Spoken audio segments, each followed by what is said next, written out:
Good evening, my beauties and bees, and welcome to another episode of Cryptic Corner, where we explore the unexplained, the supernatural, paranormal, and hidden, the mysterious, the alien, the accursed, and the forbidden.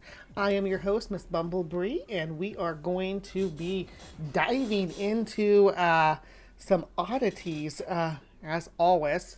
This one's a little more down to earth, though. This one's a little more of a conspiracy. It's not necessarily Halloween themed for this cryptic corner. We're gonna get Halloween stuff later on in Creation Watch. So if you're here for that, stick around because that's where we're gonna get really spooky. But not to say that there's anything less spooky and mysterious about the topic that we have on the agenda for today. It's just it has been on the back burner for a while. Just how to approach it. And some of y'all may have heard of this, and some of y'all may be like, I don't know what that is. This is a new one for me. So, I was born in 1983. So, I was not part of the arcade generation, right? By the time that I was a teenager, arcades were dying because everybody home consoles had taken over. But I do remember when I was younger, I remember the arcade generation because I was like a small child, like under the age. I'd say the arcade generation died out by like, I want to say 96 maybe. 95, 96, somewhere around there. So, by the time I was old enough to start going out by myself, by the time I was 12, it was over. That was not a place that people went to hang out anymore. So, I missed out on it. But I remember I'd gotten to go to arcades with my cousin. I'd gotten to go to arcades with my older sister. We actually had a little arcade in our hometown that was super tiny. And despite not being able to go to the arcade, our video store had had arcade machines throughout the late 80s and early 90s, and they'd always have 2 or 3 arcade machines in there. And the kids from town would hang around those two or 3 machines when I was little, and sometimes I'd get to go, Mom, can I go walk to the video store and get movies, and she'd let me walk. By the time I was about, 8 or so, this was a really small town. We had like 3,000 people, and everybody knew everybody. So me and my brother would be able to walk to the video stores by ourselves, and we'd go in there and we'd watch, the older kids play Mortal Kombat or, Killer Instinct, or, they had, Donkey Kong Country in there for a while. Just games like that, just the regular old fashion, basics, not what you get when you go to the arcade. And they had all the freaking Terminator games with the guns and the roller coasters and all this wild stuff that you just couldn't get at your local place. I missed out on that, unfortunately. I'm only 3 years older than you. I barely got a few years in the arcade. Yeah, it was home entertainment that replaced it, because you didn't go to your friend's house and be like going to the arcade. I mean, the arcade generation we lament missing. They didn't get to go home though and play video games with their siblings or their friends at home like we did. I mean, how many nights did you guys spend, those 90s kids out there playing Nintendo or sorry, not Nintendo. Nintendo was a little bit of the that generation's game, but playing Sega or Super Nintendo. We did have a Nintendo. Yeah, Sumami missed that generation too. I used to save quarters for the arcade machine at the bowling alley before I was allowed to have a home console. Yeah, they had games at the bowling alley in our town too. But they were like the same games that they got way back. So they had Pac-Man and like Pong and stuff like that at the bowling alley. But they did have like air hockey, and my family actually owns the bowling alley in the little town I grew up in. Kind of fun. I don't ever go there, but they own it. Mortal Kombat, yeah. Outsmarted my mom. She didn't want me to play Mortal Kombat and wouldn't buy me Nintendo. Go to the bowling alley, absolutely. So, yeah, but today's about the arcade. Today is about a specific arcade machine, actually. And you all may or may not be familiar with it, as I've said. It's going to be bit of a weird tale, but I'm here for it, and I hope you are too, because we're talking about Polybius. Let me know how the audio is.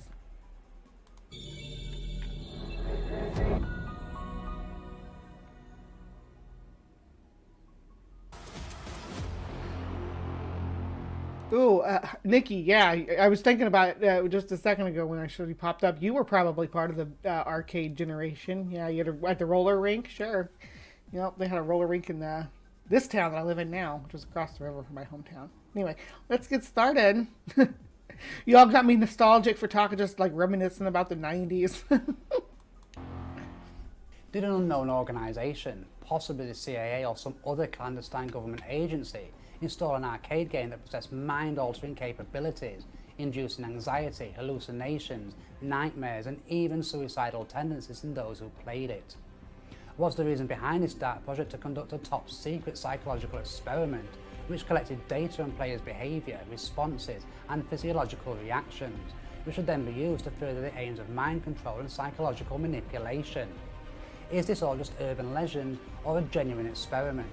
Or perhaps even a blurred combination of the two? This mysterious game, Polybius, was said to be highly addictive, with many teenage gamers almost immediately hooked when it appeared seemingly out of nowhere in the early 1980s. Just who was behind this strange game, and for what reason? I'm Marcus Louth, and welcome to Mysterium. I've researched and written about all aspects of the paranormal and anomalous world for you. I'm not quite sure who I should cite for this video, because he said it's Mysterium, and the channel's called Ancient Secret Discoveries, but it was released just one day ago. This is new. I had a different Polybius video scheduled, but if something new pops in with better narration, I'll jump on it.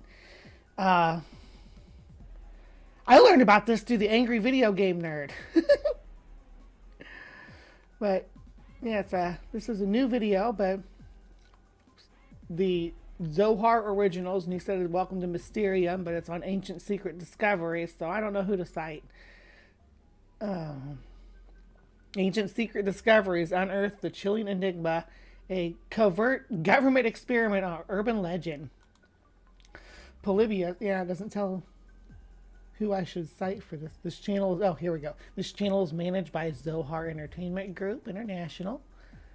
Yeah, so that's who this is. That's who this is put out by. And this must just be like their show. Okay, caught up. Years. So join me as we step into the shadows of the arcade gaming era, where an alleged mind control experiment sent shockwaves through the gaming community. The Polybius arcade game is surrounded by one of the most captivating conspiracy theories involving mind control and secret experiments conducted by intelligence agencies in history. The intriguing aspect of this conspiracy lies in the uncertainty of whether the game itself... See, that's what all the arcades look like now. Isn't that sad? I know this might be like AI art though, like abandoned arcade commands. Yeah, I was telling Maya I fell into an AI art rabbit hole. I'll talk about that at the end of the interlude, or at the end of the show. ever truly existed, and if it did, why it swiftly vanished as mysteriously as it had appeared. If we delve into the apparent origins of the conspiracy, it takes us back to the early 1980s in Portland, Oregon, a relatively calm and low-key location compared to its more well-known neighbouring states. According to urban legends surrounding the Polybius conspiracy, a new and highly popular arcade game named Polybius appeared in 2 different arcades in Portland in early 1981. Players became heavily engrossed in the game, forming large crowds and lines of people that would extend well beyond the arcade store as hundreds of teenagers queued to get in. There were even occasional fights over turns to play the hypnotically graphic game, which employed a seemingly simple joystick and button setup. One of these fights even results... It's supposed to be Vector though. Did y'all like any of the Vector games? They're a little bit different. They all have the black screen, black background, with like colored lines.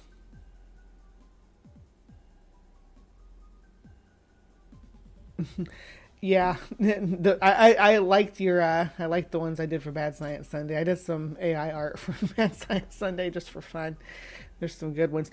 I want to take some of the ones that had that because there's some that do look kind of like Doc, but I just need to change the hair color because if I didn't type that he was white, it made him black. Just because I used I don't know. Because Maya was black. I guess it's like, oh, they have to both be black then. And I don't know, but it was so I had to type white. But if I typed white, it gave him a white beard. Physicists all have to have white hair. If you type in physicist into an AI, it's gonna give you a white haired dude. There's no way around it. Try it. Try it yourself. You have to type in young physicist or specify a hair color for your physicist, or else it's going to give you Doc Brown in a lab coat. Sorry, Tap, in a lab coat, because that's the rules. Physicists have white spiky hair and wear lab coats. Sometimes they can have a beard, but it's a white beard. Glasses are optional as well. Depending on what they're doing. If they're really excited, they don't have glasses on. But if they're doing research or something, then they have glasses on. I've been making these, or sculpting how to make these commands for a while now. Now I'm getting into it, so I'm going to shut up and play the video again. In one player attacking another with a knife. Other players reported experiencing unusual side effects, just as severe illness, unsettling nightmares, or insomnia. Now, I will say that when I was a kid, the arcade did have the reputation for being a place where fights would break out. Like outside, out behind the arcade, people would fight in the parking lot at the mall. Insomnia, despite exhaustion. Perhaps strangest of all, though, although there appears to be no solid proof to back them up, some legends claim that 2 players actually disappeared following playing the game. Further rumors. Legend says. This is all legend says, right? This is all urban legend. You think there'd be more to it than that. Now, do I put it past the FBI to do something like this? Absolutely not. Freaking look at some of the meme says that the weirdest thing about America is that every 25 years they come out and say, yeah, we did that, to some horrific event, and everybody just kind of accepts it because what are you going to do? All the people involved are dead now. Hey Jeff, we are doing Polybius. Suggested that rather than being abducted, they had been offered jobs to work for the dark company behind the game in order to attract other teenagers to it. The game was developed by a German company named Science-Slosher, which interestingly enough, when we consider what we have just been discussing, translates to sense deleting. One central aspect of the legend is the presence of mysterious men in black suits. Like sine waves. Science-Slosher. That's spelled SINNE SLOS. It's the hard O, or how do you say that? The one with the 2 dots above it. And then CHEN. Not quite an idiomatic Germanic word or German word. I mean, sense deleting or sensory deprivation. If it was real German vernacular, Sloshen would be pronounced Zehnslossing. Its meaning in German's one of the languages I took. Its meanings are derived from the German word sign, which is senses, and loschen, which is to extinguish or to delete. Though it was the way they are combined is not standard German. Sinnloschen would be more correct. Yeah. Okay. I'll take your word for it. German. Ooh, it's from Skeptoid. That's Brian Dunning. I like Brian Dunning. Let me open that article up because, yeah, we're gonna have Brian guide us on a journey through this too. Do you all ever?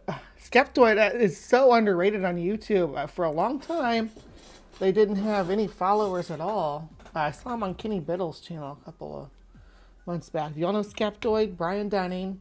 They debunk stuff like I do. Actually, they've inspired countless episodes of Cryptic Corner. They got an episode on Polybius too, which you can. Yeah, you can. We'll look at their YouTube channel too after this. Don't let me forget. Very similar, it would appear, to the Men in Black. Umlaut, who supposedly monitored the two arcades housing the Polybius game. These individuals, believed to be associated with intelligence agencies, not only observed the premises, but also regularly placed components in the back of the machines, allegedly retrieving collected data for analysis. It is theorized that the game's purpose was to test the effects of subliminal messaging and other covert techniques on unsuspecting individuals. Strangely enough, the strange men in dark suits who see... Well, we do know now, I mean, since the Pokemon era at least, the Pokemon kids with their... They were younger than me. I don't know if any of you all are Pokemon kid generation, but seizures were a problem with Pokemon kids because some of the flashing content that they put out. Let's see, Vandalia says Super Mario Brothers 1. I do like the Super Mario Brothers series. I'm a Nintendo nerd. I like Yoshi's just like my favorite. If I could have a pet Yoshi, oh my gosh, my heart would just melt. Could you imagine riding a Yoshi around all over and just jumping and hopping? You could jump real high and you just sit in your little saddle and oh my gosh, it'd be so amazing. Am I the only one? Am I the only one who wants a Yoshi? Yeah, put a 1 in the side chat if you want a Yoshi, or if you think Yoshis are enslaved. I don't know, because you have to do some death jumps with Yoshis where you drop your Yoshi into the pit so you can get across. It's just awful. I would never do that to my Yoshi though, not a real Yoshi. Yeah, that was Donkey Kong is a prequel to Mario Brothers. Mario didn't have a name back then though. He was just called Jumpman. And he was a carpenter. It was before he went to plumbing school, before he got unionized. So good for him. I mean, you switch whatever fields. I guess working construction, you see how much money the pipe guys are making. And you're like, oh, I'm switching it up, and you do good for yourself. Once you start making bank doing the plumbing, you can drop the side gig with the captive gorilla. Makes sense. I follow that lore. Let's see. Tap will age like fine wine when he finally gets white. I bet he will. In between Donkey Kong and Super Mario Brothers was Mario Brothers with no super. Yeah, where you jump around in the sewers, jumping over Koopas. Or not Koopa. Well, there are Koopas. There's Koopas and there's like bugs and stuff. All kinds of creatures jumping out. It's like a still frame with a just scaffolding you jump around on with a sewer background. I went to a motel here in town once in a lower floor and they had a Super Mario World arcade. It was strange. I was promised a freaking Zelda ride at Super Nintendo World and instead we're getting a freaking Mario Castle and next a Donkey Kong ride. So I'm not friendly to either right now. They should be pushing Zelda because Zelda has the Breath of the Wild, from Breath of the Wild forward, this new format for Zelda fans. I love it. They need to promote that. They need to have a Hyrule. If anything, they need to have a Hyrule section of the Nintendo Land, right? Or Nintendo World. Where is Nintendo World? Is it in Japan? I imagine it's probably in Japan. Had a giant SNES controller. How many quarters have you all spent at the arcade? Who loved the era? I didn't get to spend too many. Probably not anything compared to a lot of kids. I was a bit of a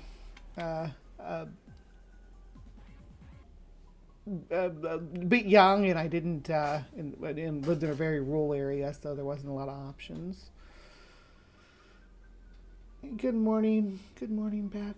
I lost everybody. There we are. Nintendo better give me the damn Zelda ride. Yeah.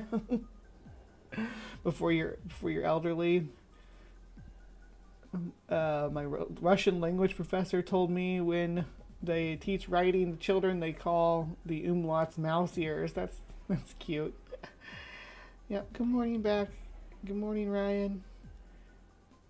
Good morning, Dave. All right, and where were we? Just going through the comments real quick before we get the video rolling again. I don't have epilepsy, but I hate flashing lights. I'm also convinced certain patterns of light frequency can cause seizures, even if you're not epileptic. I struggled with that word for some reason. It's too early, and I'm already wiped out my coffee. My oldest son doesn't like flashing lights either. They give him like he's like bad vibes from it. Like he has like panics. Let's see here. Where was I? I could definitely see that happening. Sumama. I had a focal seizure at an Interpol concert once, standing close to the background lights where were flashing weird patterns. Shit was bizarre. I had like a heat stroke on a submarine in Charleston, South Carolina. Just floomp. I was out. I think the lore is Jumpman from Donkey Kong is now Mario's dad. Is that the new lore? Okay. Same. Yeah, autism. Okay. Blames that on the light irritation. I barely noticed it. It was just like 10 to 20 seconds and gone, but I was still standing there fine. You know, I like flashing lights. I like strobe lights and stuff because I like dancing in them where I move like in. Yeah, it's cool. Why are there no donkeys in Donkey Kong? What is a Donkey Kong? Stubborn. They were trying to translate stubborn, trying to make it stubborn gorilla, and the English translation they ended up with was donkey instead of stubborn, and then Kong like ape. Lots of characters from Japan get names like that. Godzilla is gorilla whale, Gorgira. Gorilla whale. So there's that. All right, let's get this show rolling again. Goodness. Service machines showed no interest in the abundance of quarters inside them. Additionally, these mysterious observers displayed a particular curiosity in those players who fell ill after playing a Polybius game, perhaps endorsing the suggestions that the game was indeed part of some kind of mind manipulation and controlled experiment. Rumours circulated that the game's creators have connections to military technology, especially in the realm of behaviour modification algorithms. No, I can understand that people being adverse to flashing lights. A lot of these early video games did have, with the black backgrounds, did have the strobing effect that they would do, like when you would destroy an enemy or something. It might do like a flashing explosion, things like that. That would that could definitely trigger a seizure. I could see that happen. Just hitting the right pattern, hitting the right colors next to each other, and flashing in the right. The right consistency and yeah. Claim to have played a Polybius game. Like this right here. Sorry guys, if anybody's having a hard time with this. Intricate puzzle-solving elements and an overall engaging experience for the mind. When I play this on my, when I edit this down, I will. I'm gonna mute that off. When it pulls up flashing colors like that, I'm gonna put a filter over it. Maybe either blur it enough that it's just like that they can't, like the, you know how they do the fancy Christmas light pictures with where the lights are big orbs, where you adjust the ISO just right, and it does that. And it's how you get orbs on like ghost videos too. So a month, the Polybius game abruptly vanished, leaving no trace behind. Various explanations have been proposed to interpret the Polybius conspiracy. One theory suggests it could be attributed to a world record attempt where two players fell ill after playing Tempest and Asteroids for over 24 hours in the same arcade. Coincidentally, an FBI investigation into illegal gambling activities occurred around the same time, with witnesses reporting the presence of suited agents in the days leading up to a raid on several arcades. See, that's how it all links together. The FBI, the official story is that the FBI was in arcades investigating gambling that was going on with arcade games. and people basically people making bets on different players who'd spent hours and hours in the arcade doing their thing. Another possibility is that game companies often select specific arcades to test out new games, some of which may stay for several months, while others are removed after only a few weeks. This could potentially explain the brief appearance of the Polybius game. However, the lack of documented evidence regarding the game's existence raises questions. Opposing viewpoints dismiss the Polybius conspiracy as an internet age hoax. It is worth noting that such perspectives will conveniently suit intelligence agencies and their agendas. Even after almost 4 decades, the Polybius conspiracy continues to fuel debates. If there was any truth to the notion of mind-altering research occurring right under the public's nose, it begs us to consider the implications when it comes to modern-day entertainment such as video games and television. Considering the mysterious machine's regular collection of information and data, what kind of influence on the mind and the data would be of interest to intelligence agencies? While computer simulation is widely used today for training soldiers, well, I mean, and that's the thing too. We've come such a long way with like virtual training and virtual interactions and stuff. We know a lot more about them since this time period, right? Since the early '80s, we've come a long way in our knowledge about that. You think if we unlocked something with Polybius, where we could control people with visual stimulation, that it would be in effect now. Maybe it is. Maybe we are all trapped to our screen. Maybe I'm part of it here on your screen today, while some shady underground agency sends invisible stimulations through the static waves of my YouTube broadcast into your homes, into your phones, into your heads. Who knows? Maybe they discovered it's an audible frequency and they just have to put it right just below the range of human hearing. And now all of you are under my control. Or not my control. I don't have any control. I kind of suck actually, but I'm a tool. I'm a tool for the secret agency who's sending you these subliminal messages. Probably do it to go buy more fossil fuels, I'd say. That'd be the message that they're sending to you on here. So, go buy more fossil fuels and subliminal. That's what they would do with it. That's the thing. You're talking about, shady FBI underground experiments, right? What would they do with that information? They'd use it to sell you crap. I'm about to go into a George Carlin skit here, but that is what the people on top, what they want to do. They want to sell you stuff. If they have any way of mind control, they're going to use it to sell you stuff. So, keep that in mind. Yeah. That's telekinesis, John. What about the power to move you? Oh, goodness. Bree, come on my show tomorrow afternoon. Oh, baby, what's the topic? I would love to. What's the subject matter?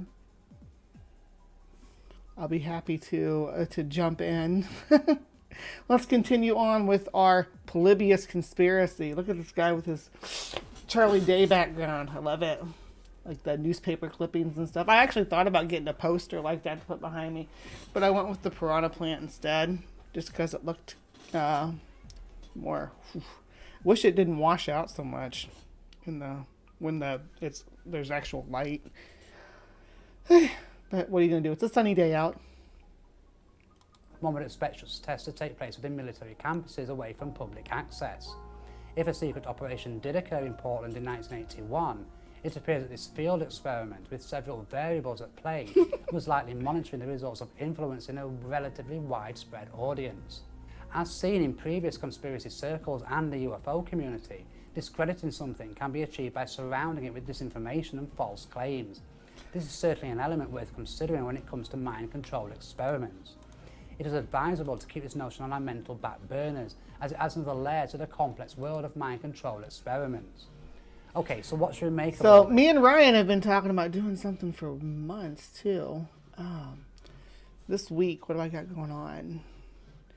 Yeah, let's try to pin down an evening this week, Ryan, to have some fun. I got something scheduled with Maya too. We might just merge that on together and talk about. I can't find the video a video that I wanted to do yet. I'll dig for one, but I wanted to talk about well, we'll see, about pets. Yeah. Mm-hmm. this? While the Polybius conspiracy remains intriguing, it is important to approach it with skepticism. No concrete evidence has ever been presented to substantiate its existence or confirm the intentions behind it. However, it is worth noting that the lack of evidence does not disprove the conspiracy entirely. Some proponents argue that the secrecy surrounding such projects could explain the absence of substantial proof. Interestingly, the myth of Polybius has persisted over the years, gaining momentum through internet forums and conspiracy theory websites. Yeah, and Nikki, I'd be happy to come on your show tomorrow. I accept your invite. Give me a time. Send me a time on. We're friends on Facebook, so send me a time on Facebook, and we'll do that. And I can bring a topic. Don't yeah. And we can just have some fun talking about Sasquatch. We can talk about that newest video, and explore that too if you want to. I haven't got to talk. You've probably talked your butt off about it. I haven't got to talk to anybody about that new Sasquatch video except for my little Hive. Like, I haven't talked about it on camera or anything. So we can talk about that, and also we can talk about the alien mummies that they found a few weeks back. We can just mishmash some cryptic stuff that's making a splash here in the last couple of weeks. That sounds like a fun thing to do. So if you're not subscribed to Nikki's channel, it's Sasquatch Secrets, just like it's spelled in her name. So don't miss out on that. Polybius conspiracy continues. Tale has even found its way into popular culture, appearing in video games, TV shows and documentaries. This continued interest suggests that the Polybius conspiracy still captivates the collective imagination, fueling speculation and debate among enthusiasts. Proponents of the Polybius conspiracy emphasize the plausibility of government involvement. Oh, Nikki, we're not going to make it the whole day. I just wanted to touch on it with you because I say even the Sasquatch community is like, this is sus. Involvement in secret experiments, citing historical precedents like MKUltra, a real CIA program that explored mind control techniques. They argue that the lack of concrete evidence is deliberate attempts to cover up the conspiracy and protect classified information. Additionally, proponents point to anecdotal accounts of individuals claiming to have experienced adverse effects after playing the game. While these personal testimonies lack scientific rigor, they contribute to the mystique and allure surrounding the legend. There's like really nothing to it besides some kids saw suits hanging around the arcade. I don't know if Polybius was. I don't think Polybius was a real game. I don't think it actually existed as an actual console. There's lots of reconstructions of it. However, with all that said, there is, as usual, more to such matters than it first meets the eye. And like most legends, urban or otherwise, there are many partial truths to the Polybius conspiracy. If we return our attention to the alleged makers of the game, Science Slosher, it becomes apparent that the translation is not an exact one, mainly due to there being no such actual word. This might lead us to suspect that the name was conceived by a non-German speaker. Yeah, I was just talking about that a minute ago. I didn't even realize he was getting into that. Yes, I should have watched this all the way through. I watched probably, I don't know, about 5 to 10 minutes into it. So, yeah. Possibly an English speaker, and given where the game appeared, possibly an American. Furthermore, there were no I'll come on your show, Al. We set some time up, sure. records anywhere to be found for such a company operating in Germany or anywhere else. And while the graphics and font used for the time would appear to be quite advanced, suggesting it was developed by a company or individual with a lot of knowledge or money or both, no matches can be found to establish other game developers of the time. Although there is no actual footage of the gameplay itself, those who claim to have played it or witnessed it being played state that it was vector-based. Why are all these games are not vector-based? They're all pixel-based. Arcade games, the graphics are created by drawing lines and curves directly on the screen. The games have... Fun fact about my thumbnails. My thumbnails are vector-based because I use Inkscape to make my art. So I think it adds a bit of dimension to the figures. Yeah. Hardware uses mathematical equations to determine the position, length and direction of these lines, resulting in smooth and precise graphics. This technology allows for detailed and fluid movements, as well as the ability to scale and rotate objects without losing visual quality. The iconic game Asteroids is a prime example of a vector-based arcade game. The spaceships, asteroids and other objects in the game are all composed of lines and outlines rather than pixel-based sprites. The vector-based approach provided a distinct visual style and contributed to the unique gameplay experience of these arcade classics. There was another popular vector-based game that Polybius was said to be very similar to, Battlezone, and here we find another point of interest. Released by Atari in... This reminds me of Mech Warriors too. When you turn your heat sink on, it looked just like this. I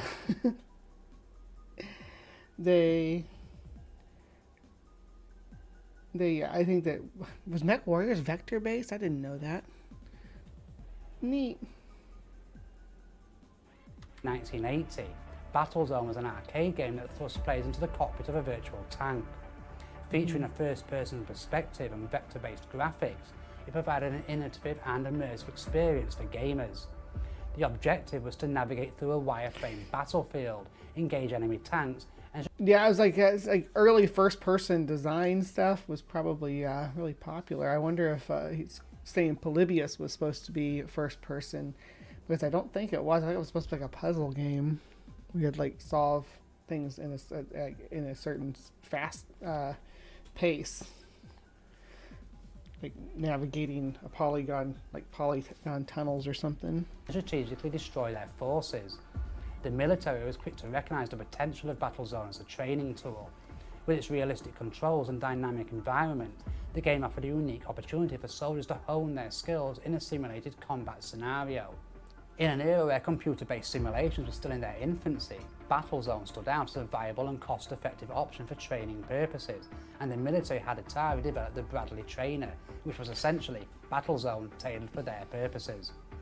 So what are you going to give the soldiers? Joysticks and button pads to go control, to actually drive their tanks? I'm not lying, that'd be kind of sick, but yeah. One of the key benefits of using Battlezone for military training... Pull a full Ender's game on them. Say, this is just a simulation to train you, and have them go in and, like, destroy Kuwait. ...was its ability to enhance situational awareness. By immersing soldiers in a virtual battlefield, the game helped develop critical skills such as spatial orientation, tactical decision-making and quick reflexes. The visual and auditory cues provided by Battlezone simulated the chaos and unpredictability of real combat situations, allowing soldiers to practice reacting under pressure. Although this is pure speculation, knowing all of that about Battlezone, could it be possible that the military, perhaps an intelligence department of the military, might have approached Atari or any other leading game developer at the time with a request to develop a game that could put such pressure and elicit similar responses from the general public? It is certainly not that much of a stretch of the imagination. Yeah, but there's medical, there's going to be, it's the FBI though. I'll say, you think they would require specific medical intervention to maintain the integrity of the experimentation by having the gamers monitored while they engage in gameplay. Just a thought, just spitballing off the top of my head, that using children probably not a good idea. But when they're openly expressing that their intention is to use this for soldiers, I definitely wouldn't put it past them doing this kind of experimentation on soldiers. But dropping a what is essentially a uh, programming, a neural programming device into a arcade in the 1980s with a bunch of teenagers. I don't know about that. More ominously, there are also accounts of other youngsters becoming sick and even dying after playing vector-based video games. One of these incidents even occurred in Oregon, when teenager Michael Lopez collapsed after playing the vector-based game Tempest in January. That's a different game, though. Tempest is the one I've heard Polybius compared to the most, though. Everybody always compares it to Tempest and says that the gameplay was like Tempest, so puzzles and stuff. I haven't ever played Tempest, but I've seen screenshots of it. I think we probably all have and just didn't know what the game was. Anytime you see like a montage of 8-bit video games, it's Tempest. If there's a vector game on there, it's probably Tempest, other than maybe Asteroids. In 1982. While playing the game, Lopez began to feel a pain building in the back of his head, a pain which grew so bad he struggled to see clearly. Shortly after leaving the arcade, he vomited violently and eventually collapsed near to his family home. Now, although he would make a full recovery, it was thought that the flashing from the game had triggered some kind of seizure in the teenager. Yeah, this is what we were talking about earlier. This is probably an early example of the same thing that happened with the Pokemon kids. The previous year, though, in January 1981, 19-year-old Jeff Daly wasn't so lucky. Daly, an avid video game enthusiast, spent hours engrossed in the virtual world of the arcade game Berserk. Known for its frenetic action and challenging gameplay, Berserk captured the attention of gamers worldwide. However, on that fateful day, Jeff collapsed shortly after playing an extended session of the game, leaving family, friends and the gaming community devastated by his untimely death. Now it was discovered that Daly had an unknown underlying heart condition, and that the stress of playing the game had ultimately caused the young man to have a heart attack. The same game, though, claimed the life of another gamer a short time after. That's wild to think that you get yourself so worked up about a video game that it give you a heart attack. Scary. I used to host Tekken tournaments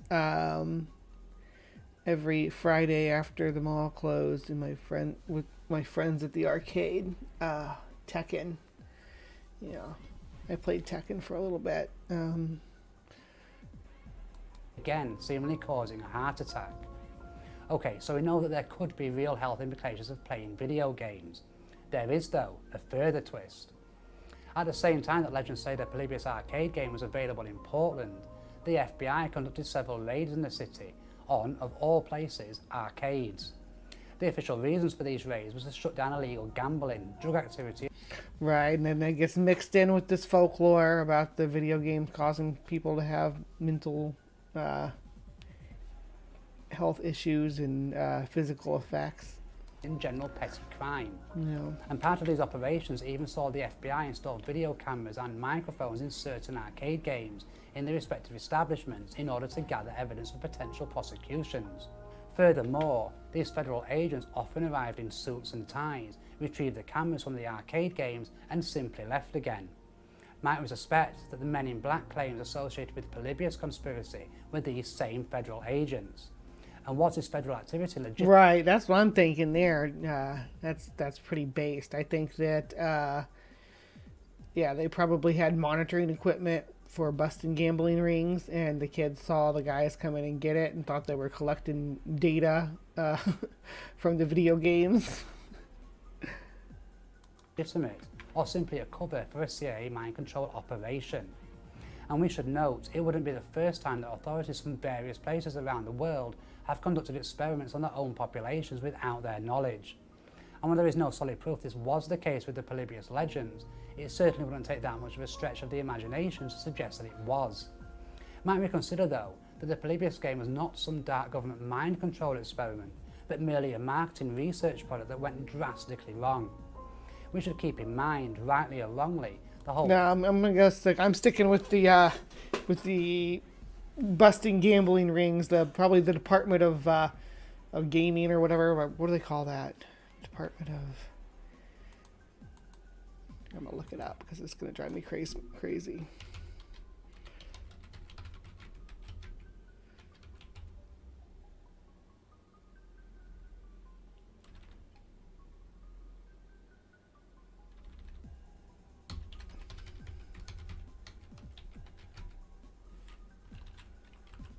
Yeah. In my state, it's called the gaming board. I don't know what it is in Oklahoma, or not Oklahoma, Oregon. Let's see. Oregon, it would be... Well, this is now, though. This is current, so... Gambling in Oregon is... Who's the regulating body? Come on. It's weird that I could find mine just like real quick. I guess there's different bodies that regulate different areas. Just because it just refers to the Oregon Department of Human Services. So yeah, we have a Bureau of Gaming in most states in the Midwest. Point of arcade games, certainly in the early 1980s before the rise of home consoles, was to make them so addictive that the player continued to feed coins into them and keep playing. And as such, this would have been central to any game that was developed. And could it be possible, possibly by using advanced technology or subliminal techniques, that the Polybius game was experimenting with just how addictive they could make a game and what that effect might have on those who used it? Might this be why the mysterious men in dark suits were more concerned with how people reacted? They're still working on that with the games that are on here. The microtransactions and stuff to keep you playing, keep you wanting to plug just little microtransactions. Buy this package, buy that package, buy this card set, whatever is in the game to help you advance forward. They're still working on trying to market that to you and subliminally give you a message to pay a little bit more money for this little bit of perks. I don't like the only games I play on my phone. The only game I guess I should say is Angry Birds, and I don't play it that often. Sometimes I play it in the bathroom, but I don't ever buy any other little special packages and stuff because I want to get by on my own merit, not buy stuff. What's the point in buying stuff when you're gaming? Now, when I played Diablo 2. I would buy stuff in-house with, I would get Stone of Jordans and buy stuff with those because those were the currency of the realm when I was playing. Especially those who became ill after playing it. And could it be after the short amount of time that it was available and this marketing research experiment was completed, it was decided that the effect was too great to release the game nationwide? After all, if the game went on to result in deaths... No, because I think we would have went ahead and weaponized it if that was the case. If we found a way to weaponize the the gameplay to make people sick or even die from playing video games, we would be that would have been put into television frequencies, and we would weaponize television frequencies at that point. I think that would be the next step. So violent behaviour, not only would there be a backlash against the company, there would likely be a very public investigation.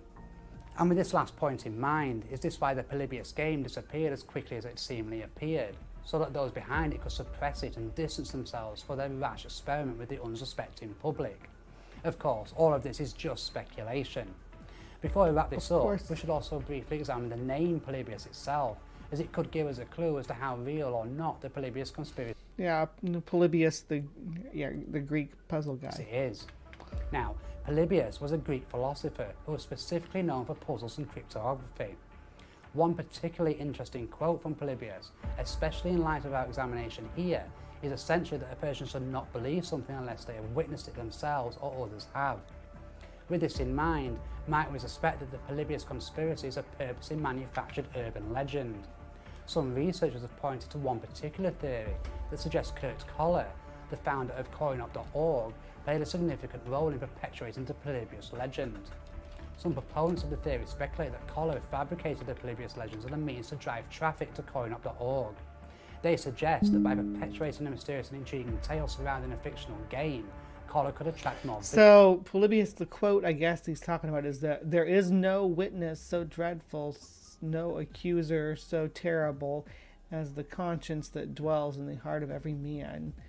if history is deprived of the truth, we are left with nothing but an idle, unprofitable tale. You know, so that's the quote I think he was talking about. Visitors to his website to boost its popularity and increase in engagement. However, it is important to note that these claims lack substantial evidence and remain speculative.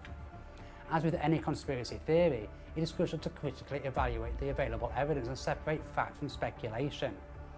While the claims linking Kurt Koller and Coin.org to the creation and promotion of the Polybius legend exist, they remain unverified and should be treated as such. Such claims, though, add an extra layer of intrigue to an already nuanced legend. Ultimately, the Polybius conspiracy continues to capture the imagination of conspiracy theorists and researchers alike around the world. While the lack of concrete evidence... I don't know if like people take it seriously, though. I think it's more of a like, hey, this is how urban legends spread from normal stuff happening, especially when there's young minds involved, children involved, seeing these people come in and gather these. Because it wasn't the kids that were doing the gambling rings, right? It was adults betting on the kids who were playing the games that they were busting, right? So it's not the children weren't part of the investigation and being pulled in by the FBI or anything, but the children did see the FBI come in and put their cameras in and put their monitors, recording devices and stuff on the machines, and all this mysterious interference by men in suits that probably started a great many rumors. Raises doubts about its authenticity. The persistence of the legend and historical precedents keep the flame of intrigue burning. Whether the Polybius conspiracy is an elaborate work of fiction or a hidden truth waiting to be uncovered, its allure lies in the unknown. As we delve further into the depths of conspiracy theories, it is crucial to maintain a balanced perspective. Only then can we unravel the mysteries that lie within and discover the definite truth, whatever it may be. For now, I'll thank you for joining me, and until next time, goodbye and take care. All right, yeah, that was Dark Mysteries of Arcade Game Polybius Secret Agency Experiment. And this is Ancient Secret Discoveries. This is the channel here, and I said, let me look at Skeptoid real quick.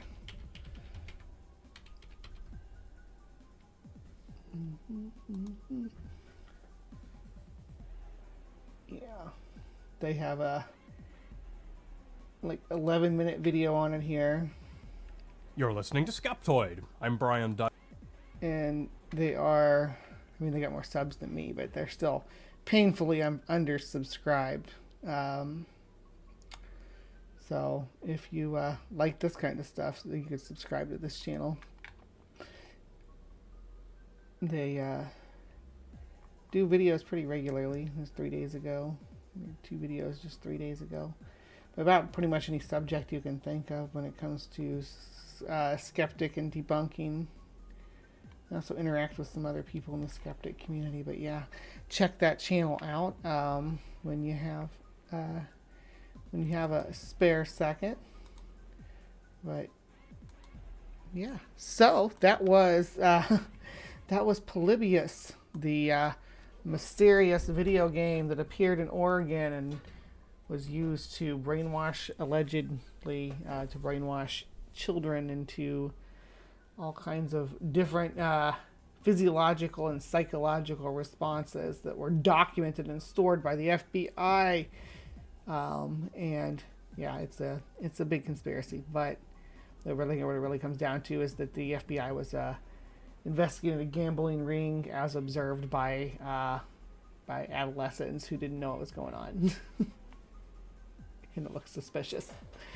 Yeah, so if you enjoyed that, please let me know by hitting the thumbs up, or that's the thumbs up, or hitting thumbs down too. I don't mind if you hit the thumbs down. Just if you do, well, if you hit either of them, you can tell me down below what you think of Polybius and what the truth behind it is.